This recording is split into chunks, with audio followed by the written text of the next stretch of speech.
اگر آپ نہیں تھکے تو غور کریں، حضور جیسا، حضور جیسا، حضور جیسا کوئی نہیں، کوئی حضور علیہ السلام جیسا نہیں۔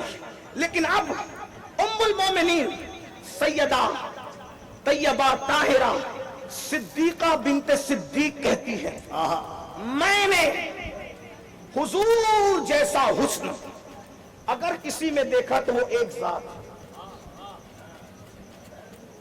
اب توجہ ہوگی آپ کی، اور اب ذکر آگے بڑھ رہا ہے۔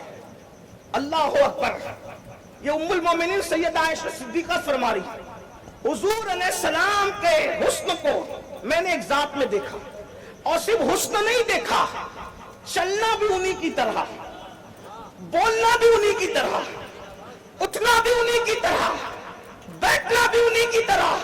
کائنات خدا بندی میں کوئی ان کی طرح نہیں، اور نہ میں اس سے مثلیت بیان کر رہا ہوں، لیکن شباہت کا تذکرہ ضرور کر رہا ہوں۔ توجہ فرمائے، اللہ اکبر، غور کرے، یہ ام المومنین مفتی چار ملت سیدہ طیبہ طاہرہ صدیقہ بنت صدیق کہہ رہی ہے کیا کہ میں نے حضور جیسا خوبصورت چہرہ ایک دیکھا، اور صرف چہرہ نہیں دیکھا، اٹھنا بھی انہی کی طرح، بیٹھنا بھی انہی کی طرح، صداقت بھی انہی کی طرح، بولنا بھی انہی کی طرح، سخاوت بھی انہی کی طرح۔ آخر انسان کے کان بے چین ہو جاتے ہیں، وہ کون ہستی ہے جس کا حسن حسن مصطفیٰ کی یاد دلاتا ہے، جس کی سخاوت مصطفیٰ کی یاد دلاتی ہے، جس کا چلنا مصطفیٰ جان رحمت کا خلال ناز کرنا یاد دلاتا ہے۔ تو اماں عائشہ کہتی ہے وہ کوئی اور نہیں ہے، وہ فاطمہ بنت محمد ہے۔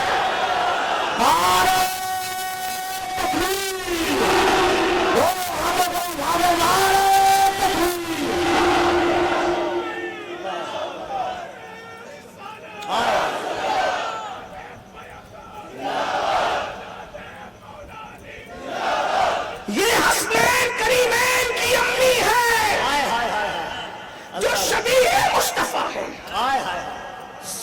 شکل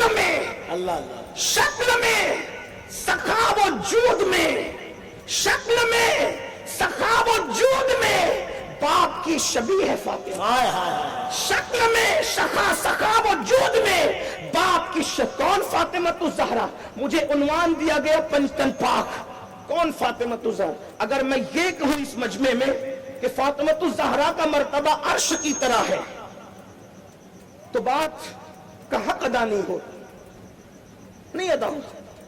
منبر پر بہت بڑے بڑے علماء مفتیان کرام موجود ہیں، اور اگر علماء نہ بھی ہو تو منبر کا ایک تقدس ہے، آدمی اپنی مرضی سے کوئی بات کر بھی نہیں سکتا۔ لیکن توجہ کریں، کچھ لوگ ہمیں سنیوں کو تانا دیتے ہیں کہ ان سنیوں کو اہل بیت بیان کرنا نہیں آتی۔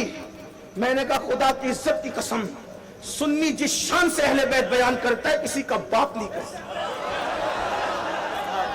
کیا بات ہے؟ اس لیے میں سنیوں سے کہتا ہوں، کالے دل والوں سے اور کالے کپڑے والوں سے ہمیں متاثر ہونے کی کوئی ضرورت نہیں ہے۔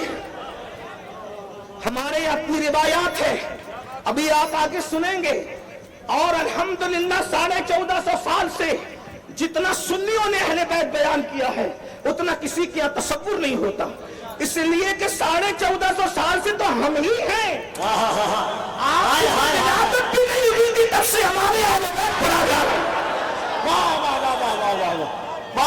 میں جوانوں سے کہتا ہوں کسی سے متاثر ہونے کی ضرورت نہیں ہے۔ الحمدللہ ہم نہ وہ لوگ ہیں کہ جو اہل بیت کا نام لے کے صحابہ کو چھوڑ چکے ہیں، اور نہ ہم وہ لوگ ہیں جو صحابہ کا نام لے کے اہل بیت کو چھوڑ چکے ہیں۔ ہم وہ ہیں، ہم کہتے ہیں ہمارے ہاتھ کو اللہ نے دو اسی لیے دیا کہ ایک ہاتھ میں صحابہ کا نام ہے، دوسرے ہاتھ میں اہل بیت کا نام ہے، اور اہل سنت کا امام کہتا ہے اہل سنت کا ہے بیڑا پار، اصحاب حضور نجم ہے اور نام ہے ادرج رسول اللہ۔ اگر مولائی اور گرد نواز سننے والے واقعی سننے آئے تو توجہ فرمائے، اگر میں یہ کہوں کہ سیدہ کا مرتبہ عرش کی طرح ہے تو بات کا حق ادا نہیں ہوتا، بات پوری نہیں ہوتی۔ پھر کہ کیا اگر کہوں کہ کعبے کی طرح ہے تو بھی بات کا حق ادا نہیں ہوتا، بات پوری نہیں ہوتی۔ پھر اللہ اکبر یوں کہوں کہ سیدہ